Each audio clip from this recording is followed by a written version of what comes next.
भगवान प्रसन्न हो गए।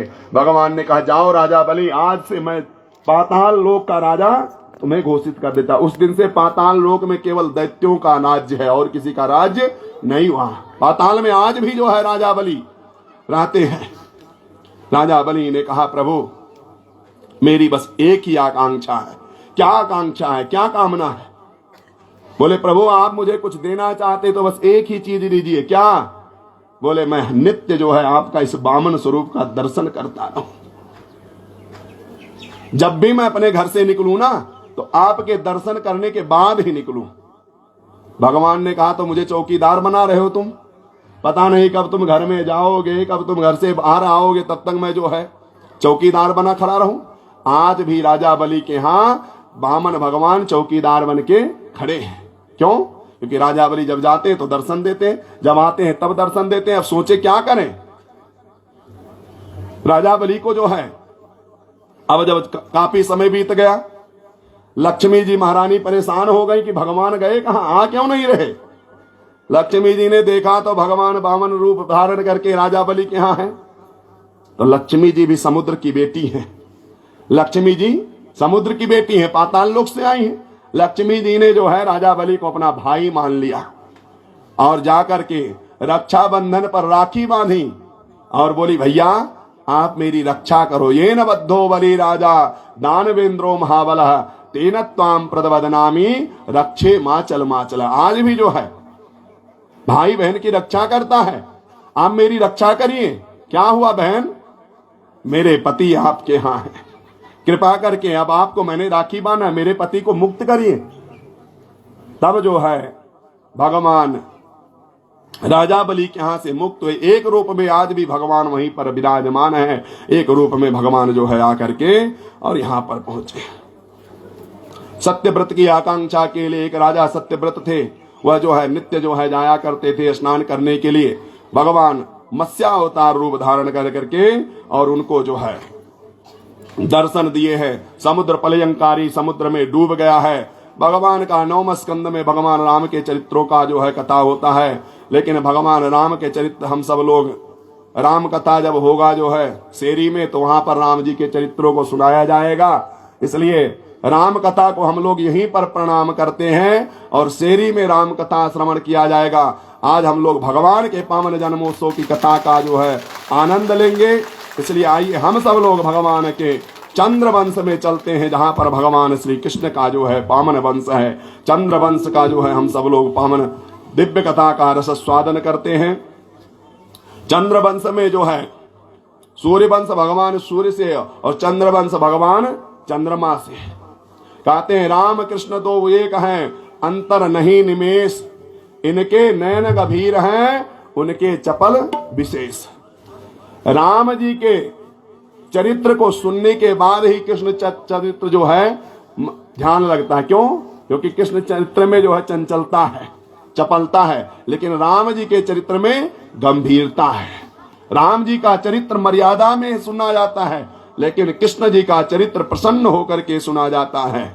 इसलिए जो है कहते चंद्रवंश में सबसे पहले भगवान नारायण, नारायण के पुत्र जो है भगवान ब्रह्मा, ब्रह्मा के पुत्र अत्रि, अत्रि के पुत्र ही जो है चंद्रमा है। चंद्रमा के पुत्र बुधु, बुध के पुत्र पुरुरवा और पुरुरवा के 6 पुत्र हुए, आयु, शतायु, रय, विजय, जय। इसी चंद्रवंश में एक परम तेजस्वी राजा हुए जिनका नाम गाधि है। गाधि तनय मन चिंता व्यापी, हर बिनु मरहि न निश्चर पापी। महाराज गाधि जो है चंद्रवंशी राजा है। गाधि का जो है पत्नी का नाम सत्यवती था। एक दिन जो है महाराज गाधि के यहाँ जो है कोई पुत्र नहीं था, केवल पुत्री थी सत्यवती। उसका विवाह जो है ऋचिक नाम के ऋषि के साथ में हुआ। ऋचिक जी ने जो है कन्या का विवाह के लिए श्याम वर्ण के जो है घोड़े महाराज गाधि को दिए थे। अब पुत्री थी, खाली अकेली पुत्री। घर में जन्म बेटा जन्म लेता है, बेटा देखो भाग्य से मिलता है। हमारे घर में कोई बेटा जन्म लेता है, हमारा भाग्य होता है तो हमारे घर में बेटा जन्म लेता है। लेकिन वही जब जो 100 भाग इकट्ठा होते हैं तब हमारे घर में कोई कन्या जन्म लेती है। बेटियां किसी का कुछ लेकर के नहीं आती, बेटियां अपने प्रारब्ध से जन्म लेती है। जिसका घर बहुत भाग्यशाली होता है उसके घर में कोई कन्या जन्म लेती है। लेकिन हम लोग बेटे जन्म लेते तो हम लोग उत्सव मनाते, आनंद मनाते हैं। बेटियां जन्म लेती तो मुंह लटका लेते हैं। बेटियों के जन्म पे प्रसन्न होइए कि भगवान की कृपा हमारे ऊपर है कि हमारे घर में किसी कन्या का जन्म हुआ। गांधी महाराज ने कहा कि हमारी कन्या जो है, जितना माता पिता का ख्याल बेटी रखती है उतना कभी बेटे नहीं रखते। पिता कहीं से बाहर से आएगा, बेटियां दौड़ करके आ जाएंगी, पिताजी प्यास ले आऊं, पानी ले आऊं, पानी लेकर के आएगी, रख देगी। बेटे को तो कहना पड़ता है बेटा एक गिलास जरा पानी पिला देना, लेकिन आज तक कभी बेटियों को कहना नहीं पड़ता कि पानी पिला दो। बेटियां अपने आप जो है आपकी सेवा करेंगी। और बेटे को डांट दोगे तो बात नहीं करेगा, बेटी को डांट दोगे रो लेगी, लेकिन फिर आपके गोद में आ जाएगी। बेटियों उसके जैसा अच्छा आज तक संसार में सृष्टि में कोई हुआ ही नहीं और ना कोई कभी हो सकता है। महाराज गादी की कन्या का विवाह अपने कर दिए, रो रहे हैं क्योंकि एक बेटी है वो भी चली गई ऋचिक मुनि के साथ में। ऋचिक मुनि आयुर्वेद के बहुत बड़े जानकार थे। गादी ने अपने पत्नी से बोला, देखो मैं दामाद से कुछ नहीं कह सकता, तुम एक बार उनसे बात तो करो।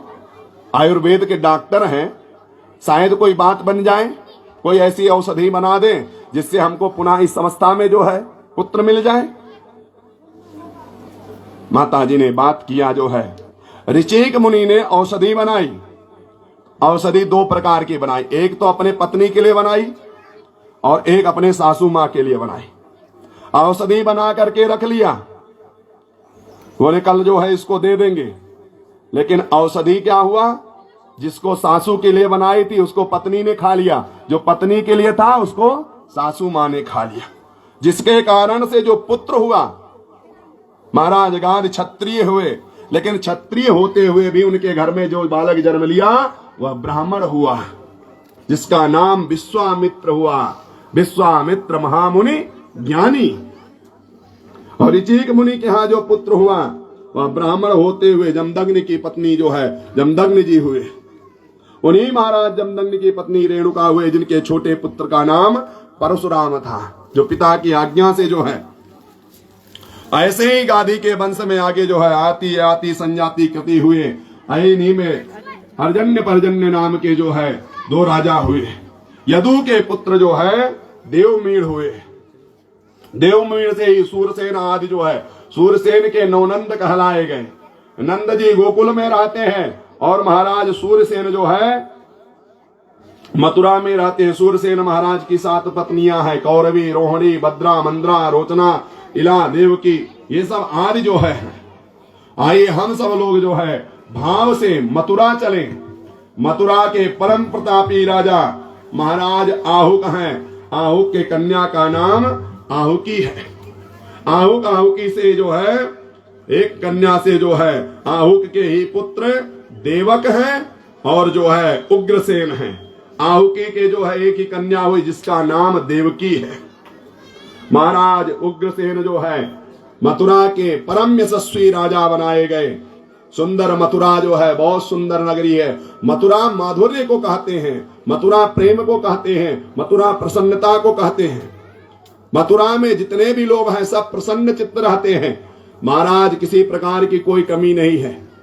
लेकिन महाराज के जीवन में कोई संतान नहीं थी, संतति नहीं थी। महाराज उग्रसेन ने ब्राह्मणों को बुलाया, संतों को बुलाया कि हमारे राज्य में इस राज्य को देखने वाला कोई पुत्र संतान नहीं होगा क्या? साधु संत ब्राह्मणों ने कहा महाराज आप पुत्र कामेष्टि यज्ञ करवाइए, उस यज्ञ से निश्चित ही जो है आपके यहाँ संतान होगी, संतति होगी। महाराज ने बहुत सुंदर पुत्र कामेष्टि यज्ञ करवाया। यज्ञ से जो है महाराज की पत्नी जिसका नाम पद्मावती था, लेकिन उनकी गति जो है पवन के समान थी, इसलिए उनको पवन रेखा कहा जाता था। माता के साथ में जो है सुंदर यज्ञ हुआ, आहुति हुआ, यज्ञ से जो चरु निकला खीर, उसको ब्राह्मणों संतों ने दिया कि महाराज इसको अपने पत्नी पवन रेखा को खिला दीजिए। पवन रेखा को खिला दी। पत्नी सगर्भा हो गई महारानी। पवन रेखा धीरे धीरे गर्भ का 7वां महीना चलने लगा। गर्भ में जो है जब बालक 7 महीने का हो जाए तो यत्र तत्र घूमना बंद कर देना चाहिए। कुछ समय के लिए जो है पवन रेखा की सारी सखियां आ गई। उन्होंने कहा महाराज थोड़ा सा महारानी को जंगल में भ्रमण करने के लिए ले जाएं, थोड़ा घुमा लाएं। सब लोग घुमाने के लिए जो है लेकर के जो है पवन रेखा को गए हैं। उस जंगल में एक द्रुमल नाम का दैत्य रहता था। द्रुमल नाम का जो दैत्य है वह जंगल में रहता था। पवन रेखा गर्भ में कहते जिसकी छाया आपके ऊपर पड़ जाती है संतान पर वही उसका असर हो जाता है। इसलिए सबके सामने माताएं नहीं आती जाती, पता नहीं किसकी छाया पड़ जाए। यहां पर जो है पवन रेखा गई, हवा का ऐसा वेग चला कि सब लोग आंधी तूफान चलने लगा, सब सखियां इधर उधर हो गई। पवन रेखा अकेली हैं। द्रुमल नाम के दैत्य की छाया इनके ऊपर पड़ गई। धीरे धीरे जो है महारानी लौट करके आई घर पर। 9वां महीना है। महाराज उग्रसेन के यहाँ जो है सुंदर पुत्र का जन्म हुआ। बादल करकराने लगे, सारे नाना प्रकार के अशुभ जो है आवाज होने लगी। महाराज उग्रसेन को पता चला कि महाराज आपके यहाँ पुत्र प्राप्त हुआ है। महाराज बड़े प्रसन्न हुए। साधु संत गौ ब्राह्मणों को बुलाए, सबको दान दिए। नामकरण करने के लिए जब ब्राह्मण देवताओं को बुलाए और पंचांग खोल करके देखा, सबने कहा महाराज, बोले मेरा पुत्र कैसा होगा? बोले महाराज ये पुत्र तो अब क्या बताएं हम, ये कुल में कलंक लगाने वाला होगा, कुल कलंकी होगा, बहुत बड़ा दुष्ट होगा। महाराज उग्रसेन ने कहा ऐसे पुत्र की हमको आवश्यकता नहीं है जो हमारे राज्य में हमारे कुल में कलंक लगा दे। महाराज ने कहा इस पुत्र को ऐसे ही फेंक आओ। उस पुत्र को बक्से में बंद करके और यमुना जी में फेंक दिया गया। महाराज वसुदेव के पिता महाराज सूरसेन जी प्रातः काल यमुना जी में स्नान कर रहे थे। उस बालक में बक्से में बहते हुए जो है जहां महाराज सूरसेन स्नान कर रहे थे उसी स्थान पर पहुंच गया। महाराज सूरसेन ने उस बालक को देखा, ये तो बालक है, किसी का बहता आ रहा है। महाराज सूरसेन ने उसको निकाल लिया, घर लेकर के आए और उसका पालन पोषण करने लगे। धीरे धीरे वह बड़ा हुआ। दुष्ट व्यक्ति संगति शुरू से ही गर्भ हो जाती है। छोटे में ही वो बचपन में ही जो है छोटे छोटे बालकों को ले जाए कुआं में, कहते देखो इसमें क्या पड़ा हुआ है, जैसे देखे तैसे छोटे छोटे बालकों को धक्का दे दे। किसी को यमुना जी के किनारे ले जाए धक्का दे दे, मारने लगा, पीटने लगा। और बड़ा हुआ, अब बड़े बड़े लोगों को रास्ता दिखाने लगा। बड़े बूढ़े को ले जाए पकड़ करके और कहे चलो मैं तुमको रास्ता बता देता। रास्ता बताने के बहाने यमुना जी में जो है धक्का दे दे। अत्याचार बढ़ने लगा। नाना प्रकार से भगवान शिव की तपस्या करने लगा। भगवान शिव की इतनी तपस्या किया कि भगवान शिव प्रसन्न हो गए। भगवान शिव ने उसको एक त्रिशूल दिया, जिसका नाम पिनाक था, उसको दिए, बोले जाओ ये त्रिशूल जब तक तुम्हारे पास रहेगा तब तक तुम्हें कोई परास्त नहीं कर सकता, लेकिन जिस दिन ये त्रिशूल टूट गया उस दिन तुम्हें कोई बचा भी नहीं सकता। देवर्षि नारद जी महाराज एक दिन घूमते घूमते आना हुआ। देवर्षि नारद जी ने कहा अरे कंस, तुम यहां पर पड़े हो, तुम्हें पता है तुम कौन हो? बोला महाराज मुझे तो कुछ नहीं पता है। बोले महाराज तुम मथुरा के महाराज उग्रसेन के पुत्र हो, महाराज ने तुमको फेंकवा दिया है। उसने कहा मेरे पिता और हमको फेंकवा दिए? उसने कहा कोई बात नहीं। अब जो है उसको पिता से जो है द्वेष हो गया। उसने सोचा अच्छा मेरे पिता ने मुझे फेंकवा दिया, अब बल पा गया, शक्ति पा गया। बड़े बड़े निशाचरों को बाहर बाहर पहले इकट्ठा किया। अघासुर, व्योमासुर, ध्योमकासुर, पूतना, बकासुर, केसी, सबको, शंखचूड़, जितने जितने बाहर बाहर से निशाचर थे सबको पहले जो है युद्ध में किसी को जीत लिया, किसी से मित्रता कर लिया, सबको परास्त करके सबके साथ संधि कर दिया।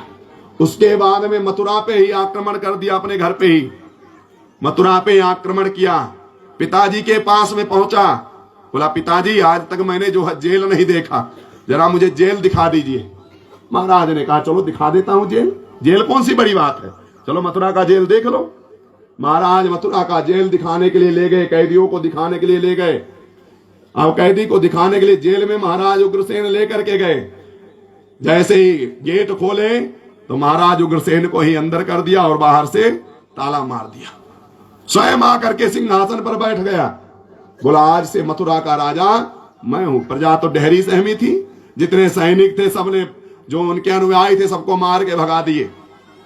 अब जो है पूरे मथुरा में उसका अत्याचार बढ़ने लगा। चोर लोग बढ़ने लगे, जुआरी लोग बढ़ने लगे, नशा करने वाले बढ़ने लगे, लंपट लोग बढ़ने लगे, स्त्रियों पे हाथ डालने वाले बढ़ने लगे, माता पिता को न मानने वाले बढ़ने लगे। यही सब निशाचर है।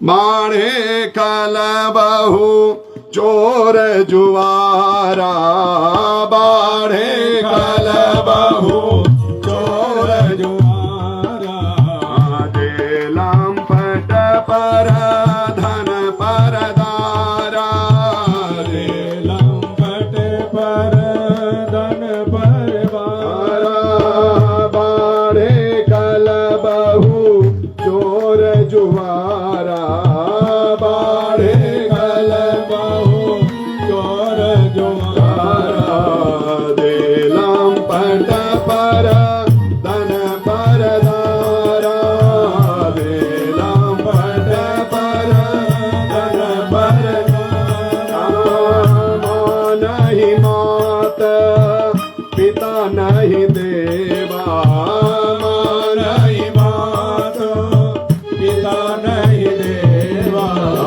साधु न सन कर पावहि सेवा, साधु न सन कर पावहि सेवा, जिन कर यहाया चरण भवानी, जिन कर यहाया चरण भवानी, हे सब जाने हो निश्चर प्राणी, ते सब जाने हो निश्चर प्राणी, जब जब होई धर्म काई ग्लानि, जब जब होई धर्म काई हानि, बाढ़हि असुरा अधम अभिमानी, बाढ़हि असुरा अधम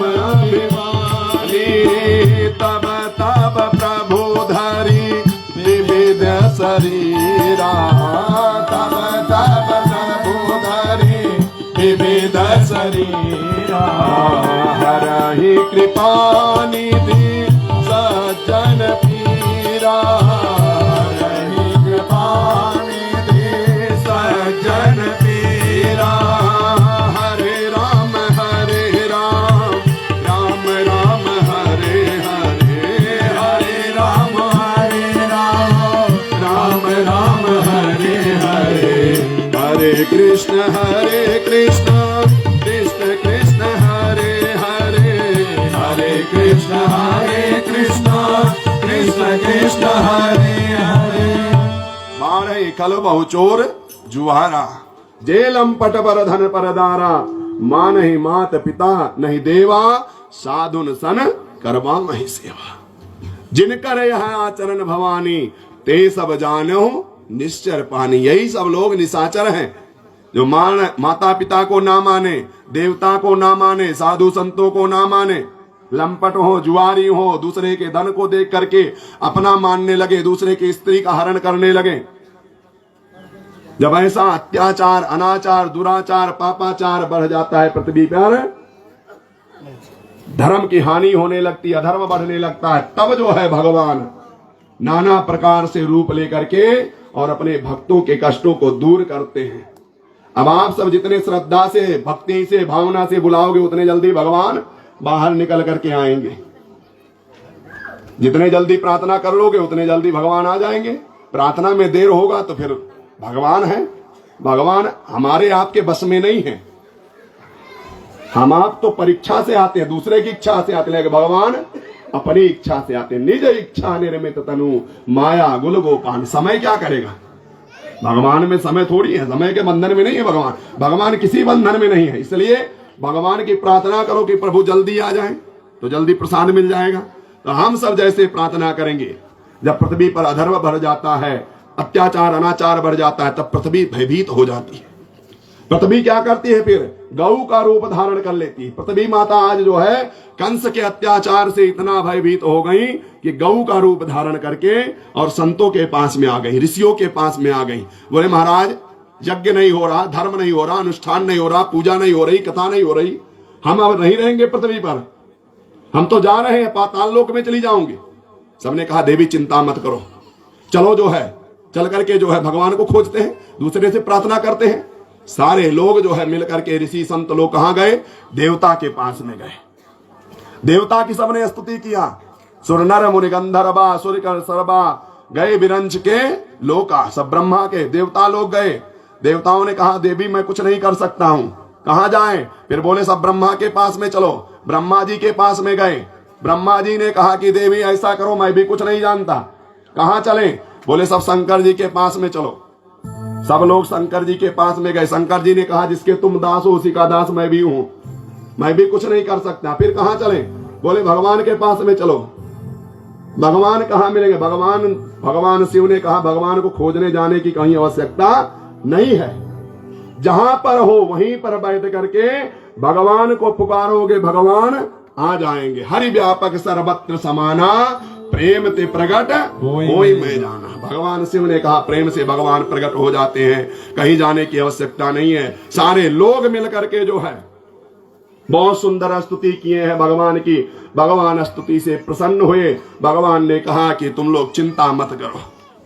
भगवान दर्शन दिए, बोले सब लोग जाओ, मैं जो है वसुदेव और देवकी के पुत्र के रूप में मथुरा में जन्म लूंगा। तुम लोग निश्चिंत हो जाओ, तुम लोगों के कष्ट को भय को दूर करूंगा।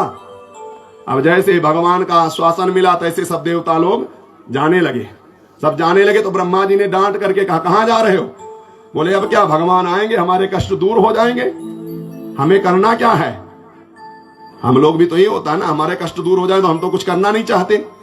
ब्रह्मा जी ने डांट करके कहा अभी कष्ट था तो सब लोग इधर उधर खोज रहे थे, अब भगवान ने कह दिया मैं आऊंगा दुख दूर करूंगा, तो तुम लोग जाने लगे।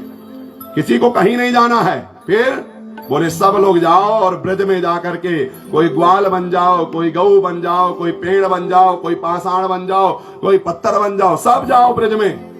सारे लोग आज ब्रज में आकर के पहुंच गए हैं। उस ब्रज में जितने गोप ग्वाल हैं ये सब जो है देवता लोग हैं, आकर के सब जो है पहुंच गए। कंस राज करता है। कंस को धीरे धीरे समय नगदी चाया।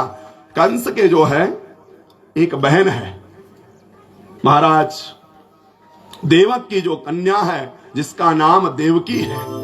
देवकी युवावस्था पे हो गई। कंस ने सोचा कि मुझे देवकी का विवाह कर देना चाहिए, परंतु इसके लिए कन्या लड़का कौन सा है? तो देखा कि जिसके यहां हमारा पालन पोषण हुआ महाराज सूरसेन के पुत्र महाराज वसुदेव हैं। वसुदेव जी महाराज इसके लिए अच्छे वर रहेंगे। एक तो सीधे साधे हैं और दूसरे राजा भी हैं, तो इसका विवाह जो है महाराज वसुदेव जी के साथ कर देना चाहिए। बहुत जो है अपने पिताजी से गया, पिताजी बोले बताओ जेल में तो वैसे बंद कर दिए, अब क्या चाहिए तुम्हें? बोले मैं चाहता हूं कि देवकी का विवाह कर दे। बोले तुम्हारे भी अंदर कोई अच्छा गुण है? आज ऐसी बातें तुमको कहां से आ गई ध्यान कि बहन का विवाह भी करना है? ये तो बहुत अच्छी बात है, विवाह बहन का करो, अच्छा बात है, अच्छा काम करने जा रहे हो। तुम्हारे मन में अच्छी बात आई तो अच्छी बात है। किसके साथ में कर रहे हो? बोले महाराज सूरसेन के पुत्र महाराज वसुदेव जी के साथ में। बोले बहुत अच्छा है, करो विवाह। विवाह की बहुत सुंदर तैयारी किया। मथुरा को पूरा दुल्हन के जैसे सजा दिया है। सुंदर बारात आई, विवाह हुआ और विवाह होने के बाद स्वयं जो है रथ लेकर के द्वार पर आ गया। बोला आज मैं अपने बहन को अपने साथ बिठा करके विदा करूंगा। मथुरा के नर नारी ने देखा कि सबने कहा कि बताओ, हम लोग तो दूर दूर से सुन करके आते थे कि बड़े खराब लोग हैं यहाँ के, मथुरा का राजा बहुत दुष्ट है, लेकिन इसे देखो बेचारा कल से बहन के शादी में लगा हुआ है, कितना दौड़ दौड़ करके सेवा कर रहा है और सुबह रथ लेकर के बहन को विदा करने भी जा रहा है। ये तो बहुत अच्छा आदमी है, इसके बारे में हम गलत समझ रहे थे। मथुरा लोक के वासी तो ऐसा सोचने लगे। अब जैसे ही जो है विदाई का समय आया,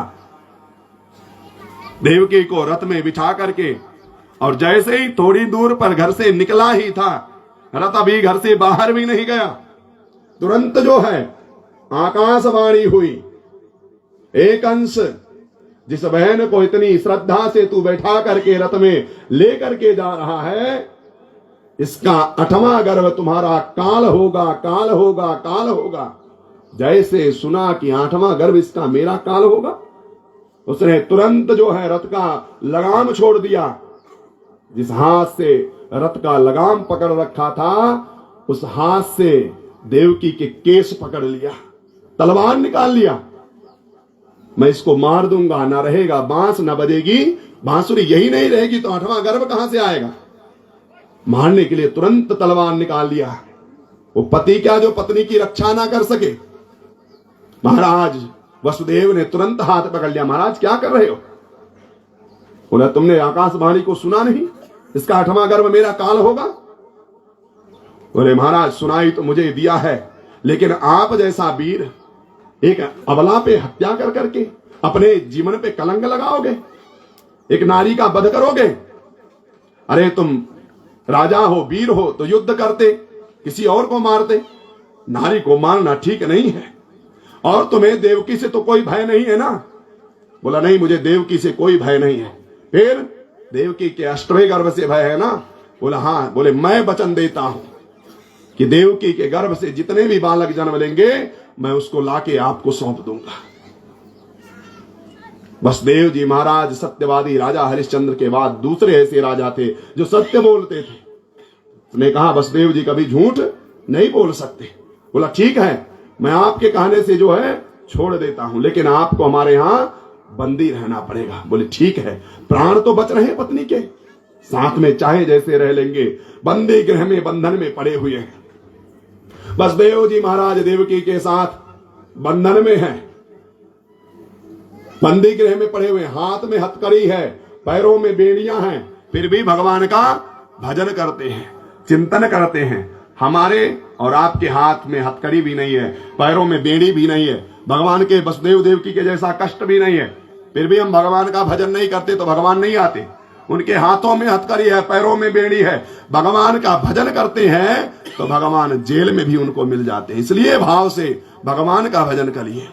गोविंद चले आओ, गोपाल चले आओ, गोविंद चले आओ, गोपाल चले आओ, गोविंद चले आओ, गोपाल चले आओ, गोविंद चले आओ, गोपाल चले आओ, गोविंद चले आओ, गोपाल चले आओ, गोविंद चले आओ, गोपाल चले आओ।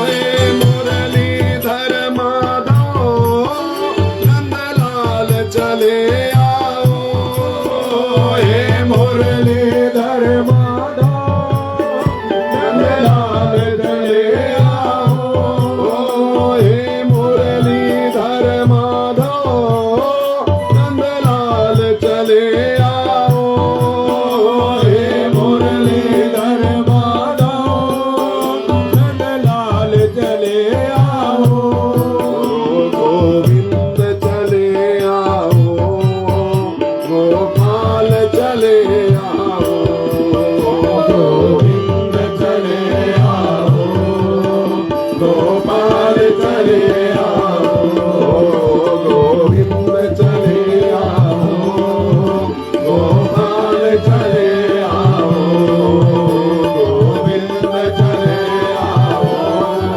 गोपाल चले आओ। सबने भाव से बहुत सुंदर स्तुति की है। कारागार में जो है वसुदेव जी महाराज स्तुति करते हैं। धीरे धीरे समय व्यतीत होता गया। कुछ समय के बाद महाराज वसुदेव देवकी को प्रथम पुत्र ने जन्म लिया। मां ने बालक को गोद में लेकर के मुख चूमना ही चाह रही थी। वसुदेव जी महाराज ने कहा, नहीं नहीं देवी, तुम इसको देखने के अधिकारिणी नहीं हो। अगर तुम इसको प्रेम करोगी, मुख चूमोगी, तो तुम्हारा प्रेम उमड़ जाएगा, फिर तुम इसको दे नहीं पाओगी, इसको देखो मत। वसुदेव जी महाराज उस बालक को लेकर के जो है और चले गए। महाराज कंस सिंहासन पर बैठे हुए हैं, जाकर के पहुंचते हैं। कीर्तमंतम प्रसवजम कंसानायक दुंदुभम, हे महाराज कंस दुंदुभी, ये लो, ये देवकी का प्रथम पुत्र है। जैसे जो है कंस को दिए, कंस ने उस बालक को गोद में लिया। कंस ने कहा, नहीं नहीं महाराज, आप जैसा सत्यवादी मैं राजा नहीं देखा।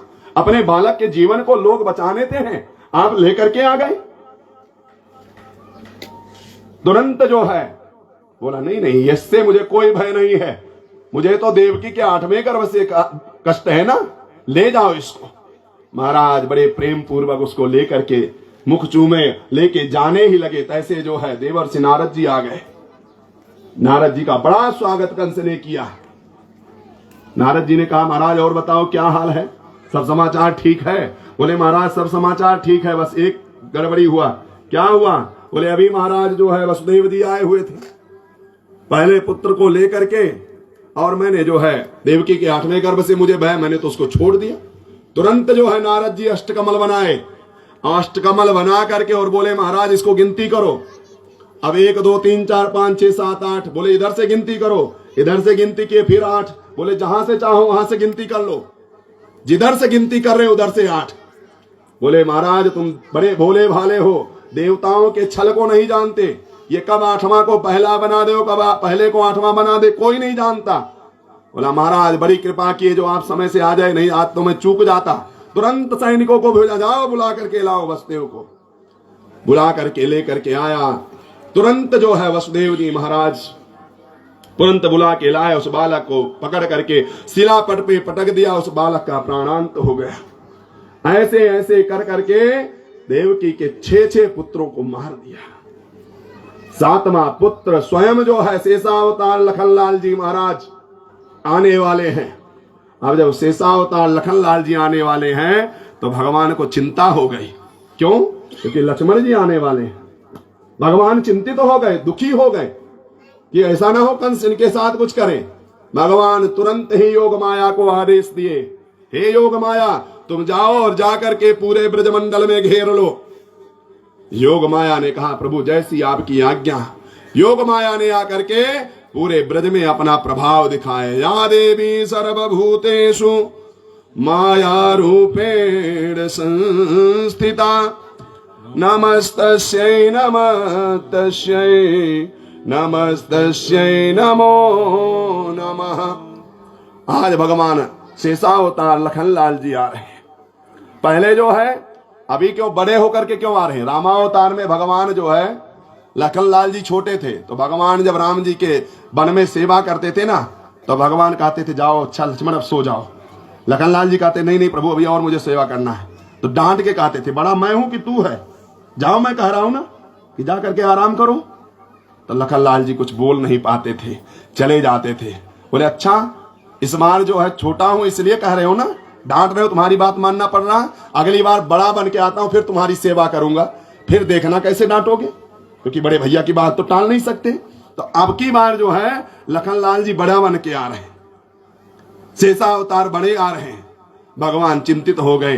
देवकी की गर्भ में भगवान आए, भगवान को लगा क्या करें। तो भगवान ने जो है योग माया के द्वारा देवकी के 7वें गर्भ को नष्ट करके और रोहिणी के गर्भ में स्थापित कर दिया।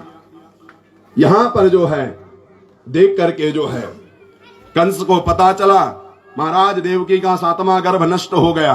बोला चलो कम से कम मारना नहीं पड़ा, अपने आप डर से नष्ट हो गया, प्रसन्न हो गया। 8वां गर्भ में स्वयं साक्षात नारायण आने वाले हैं। सारे देवता लोग स्वर्ग में आकर के भगवान के आने की स्तुति करते हैं, सब प्रार्थना करते हैं, सब भगवान का स्वागत कर रहे हैं। आइए हम सब लोग भी भगवान का स्वागत करें कि भगवान आए।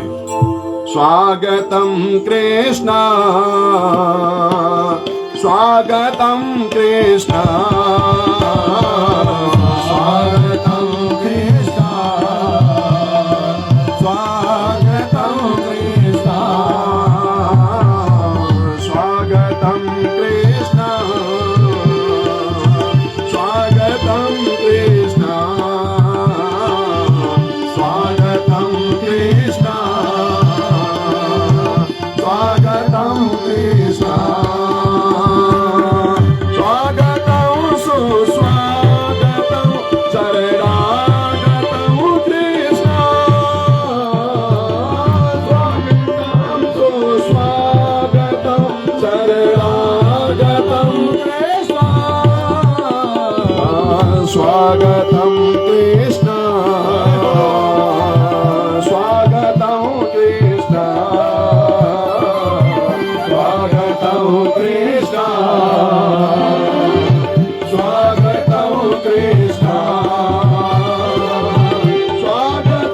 सुस्वागतं शरणागतं कृष्ण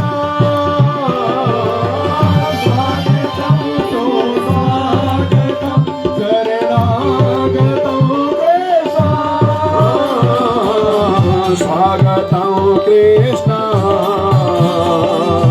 स्वागतं कृष्ण स्वागतं कृष्ण स्वागतं कृष्ण सत्यव्रतं सत्यपरं च सत्यं सत्यसंयोनिं निहते च सत्यं सत्यस्य सत्यव्रत सत्यनेत्रं सत्यात्मकत्वं शरणं प्रपन्न स्वागतं कृष्ण स्वागतं कृष्ण स्वागतं कृष्ण स्वागतं कृष्ण। सारे देवता लोग भगवान का स्वागत कर रहे हैं।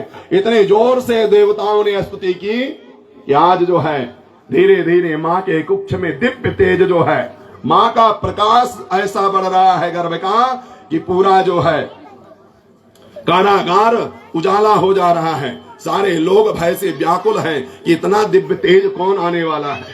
देख करके सारे जितने सैनिक थे सब चिंतित थे। धीरे धीरे महीना आ रहा है, भाद्रपद मास, धीरे धीरे भादों का महीना, कृष्ण पक्ष, सारी तिथियां जो है आ रही हैं। आज सब भगवान से प्रार्थना कर रही हैं। प्रतिपदा दौड़ करके आई, प्रभु मैं जो है प्रतिपदा हूं, आप मेरे में आ जाइए। द्वितीया आई, मैं जम द्वितीया हूं, आप मेरे में आइए। तृतीया आई, मैं अक्षय तृतीया हूं, आप मेरे में आइए। चतुर्थी आई, मैं गणेश चतुर्थी, आप मेरे में आइए। पंचमी आई, नाग पंचमी, आप मेरे में आइए। षष्ठी आई, प्रभु मैं पुत्र षष्ठी हूं, आप मेरे में आइए। सप्तमी आई, प्रभु मैं सप्तमी हूं, शीतला सप्तमी हूं, आप मेरे में आ जाइए। अष्टमी आई, वो हाथ जोड़ करके खड़ी है। अष्टमी ने कुछ बोला ही नहीं। भगवान ने कहा तुम्हारी कोई विशेषता नहीं है। अष्टमी ने कहा प्रभु मेरी तो कोई विशेषता है ही नहीं है। भगवान ने कहा जिसकी कोई विशेषता नहीं होता है उसे ही मैं विशेष बनाता हूं। इसलिए अष्टमी तिथि में जो है मेरे गोविंद भगवान आने वाले हैं। अब भगवान अष्टमी तिथि आ गई। सुबह से जो है धीरे धीरे समय व्यतीत होता गया। भगवान राम जो है दिन में 12 बजे आए थे। दिन में 12 बजे व्यक्ति को जो है भूख सताती है, तो भगवान कहते हैं जो दिन में 12 बजे जो है मेरा नाम लेता है उसका भूख शांत हो जाता है, क्षुधा शांत हो जाती है। भगवान कृष्ण रात्रि 12 बजे आए। रात्रि 12 बजे जीव को काम सताता है। भगवान कृष्ण कहते हैं जो रात में मेरा भजन करता है उसकी काम समाप्त हो जाता है, उसको कृष्ण मिल जाता है। इसलिए भगवान जो है रात्रि को 7 बजा, 8 बजा, 9 बजा, 10 बजा, 11 बजा, 12 बजा, जैसे ही रात्रि 12 बजा माँ के जो है गर्भ में दिव्य प्रकाश पुंज जो है चतुर्भुज नारायण भगवान प्रकट हो गए। बोलिए नारायण भगवान की जय हो। भगवान चतुर्भुज धारण कर करके माँ के सामने जो है खड़े हुए हैं। जैसे ही माँ ने भगवान की तरफ देखा, माँ ने अपने मुंह फेर लिए। माँ ने भगवान को देखा ही नहीं। भगवान ने कहा मैया अब क्या बात है, अब मुंह क्यों फेर रही हो? पहले तो तपस्या की, प्रार्थना की। माँ ने कहा मैंने तपस्या की थी, प्रार्थना की थी, तो वरदान मांगा था। चाहूं तमय तमान सुत प्रभुसन सहज सने। मैंने तो तुमको पुत्र मांगा था ना, लेकिन तुम तो पिता बन के आए हो। भला कोई बेटे के 4 हाथ होता है? लोग क्या कहेंगे कि इनके माँ के पुत्र के 4 हाथ है। भारत की माँ में वो सामर्थ्य है जो भगवान को भी बेटा बना दे, परमात्मा को भी जो पालक को बालक बना दे। माँ ने जो है जैसे ही भगवान की तरफ, माँ क्या करना है, मैं तो आज तक जो है नरसिंह बना, वामन बना, कच्छप बना, मत्स्य बना, बाराह बना, लेकिन बेटा तो कभी बना ही नहीं। बेटा कैसे बना जाता है? माँ ने कहा वो मेरा काम है ना, मैं बताऊंगी बेटा कैसे बना जाता है। प्रभु ने कहा कैसे बना जाता है? माँ ने कहा पहले अपने 2 हाथ हटा दो। बालक 2 हाथ का होता है, अच्छा लगता है। भगवान 2 हाथ हटा दिए। बोले अब ठीक हूं? बोले ठीक कहां हो, अभी छोटे हो जाओ। भगवान और छोटे हो जाओ, और छोटे हो गए, और छोटे हो जाओ। भगवान एकदम शिशु रूप में हो गए। बोले अब ठीक है माँ? बोले अब ठीक तो है, लेकिन अभी बातें तो जो है बड़े बड़े कर रहे हो, मुंह तो बहुत चला रहे हो। फिर बोले बालक तो रोता है। बोले मैया मैं रोऊंगा तो अभी मामा जी टांग में बैठे हैं, वो तुरंत आ जाएंगे, यहाँ रोने का काम नहीं है। मैं तो बड़ा बन के इसलिए आया था कि मैं आप सबकी रक्षा कर सकूं, और छोटा बन जाऊंगा तो आपको मेरी रक्षा करनी पड़ेगी। बड़ा रहूंगा तो मैं आपकी रक्षा करूंगा, छोटा रहूंगा तो आपको मेरी रक्षा करनी पड़ेगी। माँ ने कहा उसकी चिंता तुम मत करो, तुम छोटे हो जाओ, मुझे बालक चाहिए। भगवान छोटे हो गए। भगवान ने कहा तो ऐसा करो कि आप मुझे लेकर के और जाओ, जा करके जो है गोकुल में नंद बाबा के यहाँ यशोदा रानी के गर्भ से एक कन्या ने जन्म लिया है, वहां पर मुझे जो है पहुंचा दो और वहां से उस कन्या को लेकर के आओ। वसुदेव जी महाराज जो है उस बालक को अपने शीश पर रख करके और लेकर के आ रहे हैं। भाव से आप सब लोग जो है भगवान का दर्शन करिए। रात्रि का समय, भादव का महीना, बरसात हो रही है, कड़कड़ाहट की आवाज हो रही, बादल गरज रहे हैं, सैनिक जितने हैं उतने सब योग माया से सो गए हैं, और वसुदेव जी महाराज सुपेले में उस बालक को रख करके और ले करके आ रहे। बोलिए बाल कृष्ण लाल की। भगवान का हम सब लोग दर्शन करें। ऐसे भगवान को लेकर के वसुदेव जी लेकर के जो है आ रहे हैं। आइए हम सब लोग भी जो है भगवान का दर्शन करें।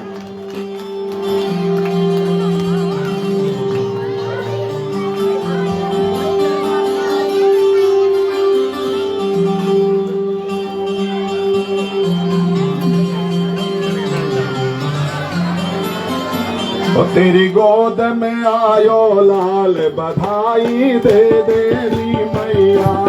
तेरी गोद में आयो लाल, बधाई दे देरी मैया।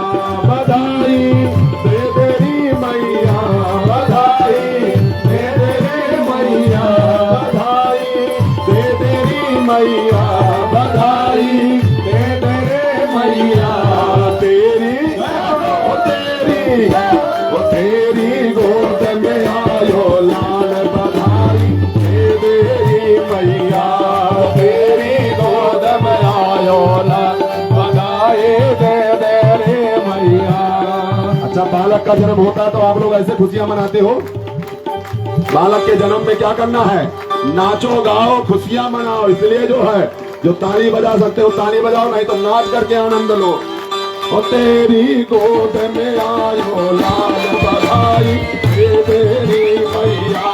तेरी गोद में आयो लाल, बधाई दे देरी मैया। बधाई दे देरी मैया, बधाई दे देरी मैया। बधाई दे देरी मैया, बधाई दे देरी मैया। झूले झूले झूले पलना में गोपाल, बधाई दे देरी मैया। झूले पलना में गोपाल, बधाई दे देरी मैया। जय हो।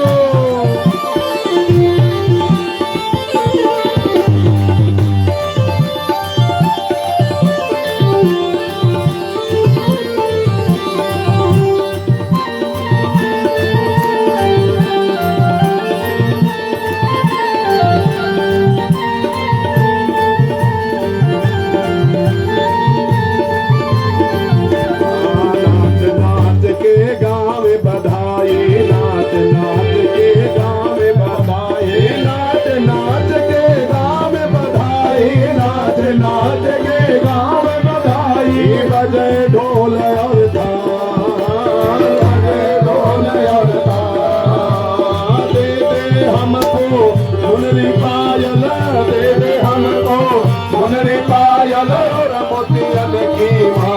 ओ तेरी गोद में आयो लाल, बधाई दे देरी मैया। तेरी गोद में आयो लाल, बधाई दे देरी मैया।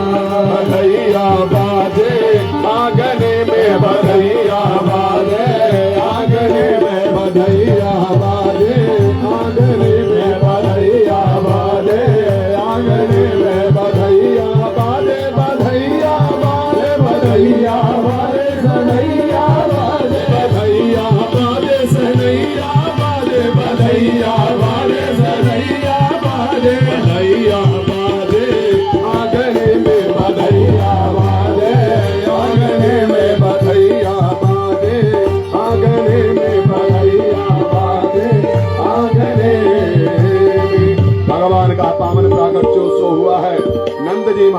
को जैसे ही लेकर के जो है वसुदेव जी गए, घनघोर वर्षा हो रही है, जमुना जी और अपने उफान पे आ गई। आज जमुना जी में जैसे ही लेके वसुदेव जी घुसे, देखते क्या है वसुदेव जी कि जमुना जी महाराज भगवान के चरण छूने के लिए दौड़ पड़ते हैं। जमुना जी महारानी जो है चरण छूने जा रही है, तैसे जो है देवता लोग शंख बजा रहे हैं, दुंदुभी बजा रहे हैं, पुष्पों की वर्षा कर रहे हैं। जमुना जी को पार करके जो है भगवान जा करके जैसे पहुंचे, उस वासुदेव ने बालिका को लेकर के आए हैं। सुबह प्रातः काल हुआ है, भगवान का पावन जन्मोत्सव मनाएंगे, आनंद मनाएंगे। दिव्य कथा का कल जो है और बाकी कथा होगी। हमारी बहन जी हैं वो जो है थोड़ा भजन गाएंगे। आज हमारे भैया ये भी आए हैं, ये भी भगवान का जन्मोत्सव मनाएंगे। थोड़ा सा आज विलम्ब हो जाएगा, जन्मोत्सव में थोड़ा आनंद का समय है, तो थोड़ा इसलिए 10-5 मिनट आप सबको विलम्ब होगा, उससे कोई वो नहीं है। आप सब लोग खुशियां मनाइए, आनंद मनाइए। तब तक जो है सबको टाफी लुटाइए और आनंद करिए। बहन जी थोड़ा सा 1-2 बधाई बहन जी गाएंगी और फिर हमारे भैया एक बधाई सब लोग गा के उसके बाद फिर आरती होगी। बोलिए बाल कृष्ण लाल की जय हो। भगवान की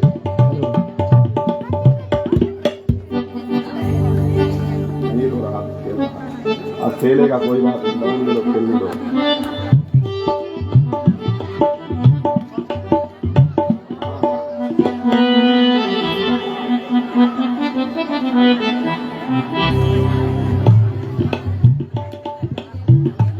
माखन चोर भगवान की जय हो, नंद के लाला की।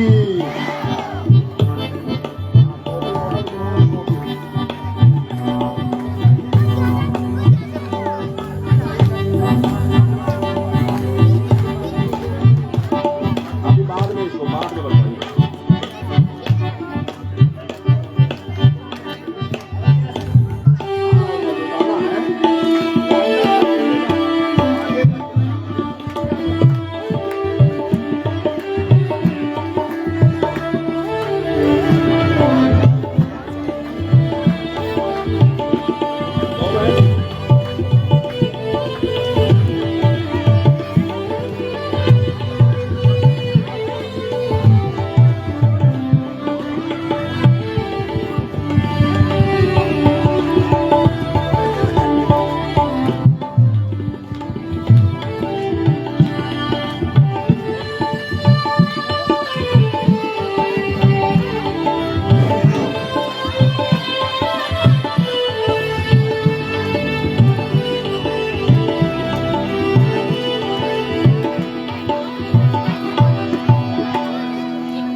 भगवान की, श्री कृष्ण जन्मभूमि की, मथुरा धाम की, वृंदावन धाम की जय हो, बरसाना की जय हो, नंदगांव की जय हो, भगवान के भक्तों की जय हो। सभी अपने अपने स्थान पे ही बैठे रहेंगे। ऐसे करिए कि सबको मिल जाए, आराम से देखिएगा। पीछे तक दे आइएगा, पीछे छत में जो बैठे हैं सब लोग।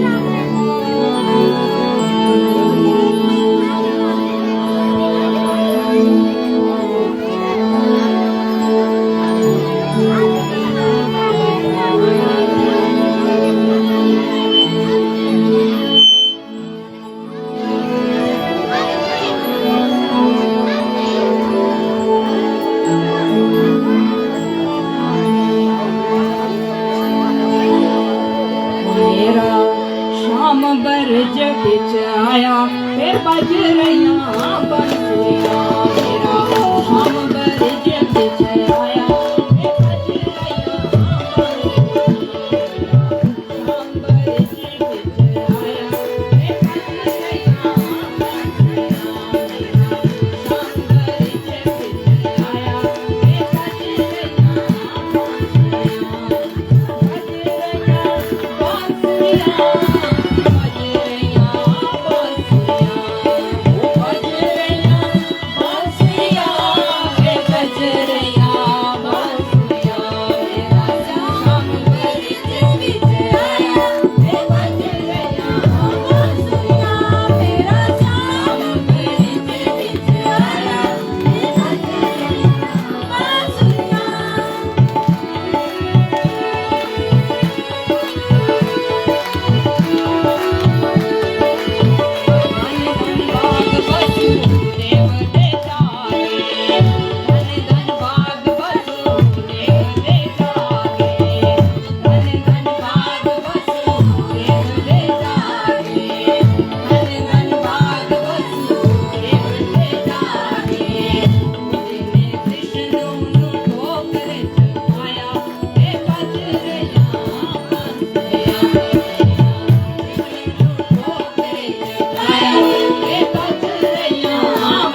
तेरे बिना जी नहीं लगता ना जाओ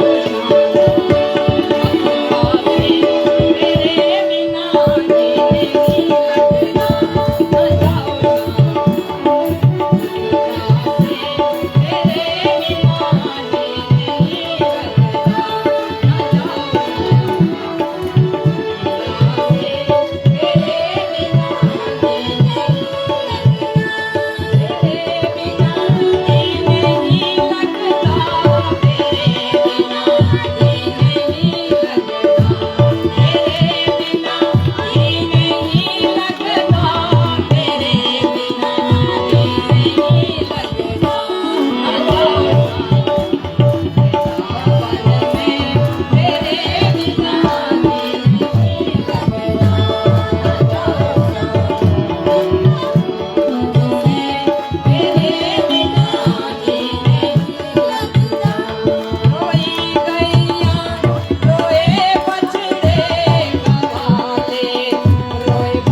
वाले भगवान की, और मुकुट भगवान की, सामरे सरकार की, माखन चुरैया भगवान की।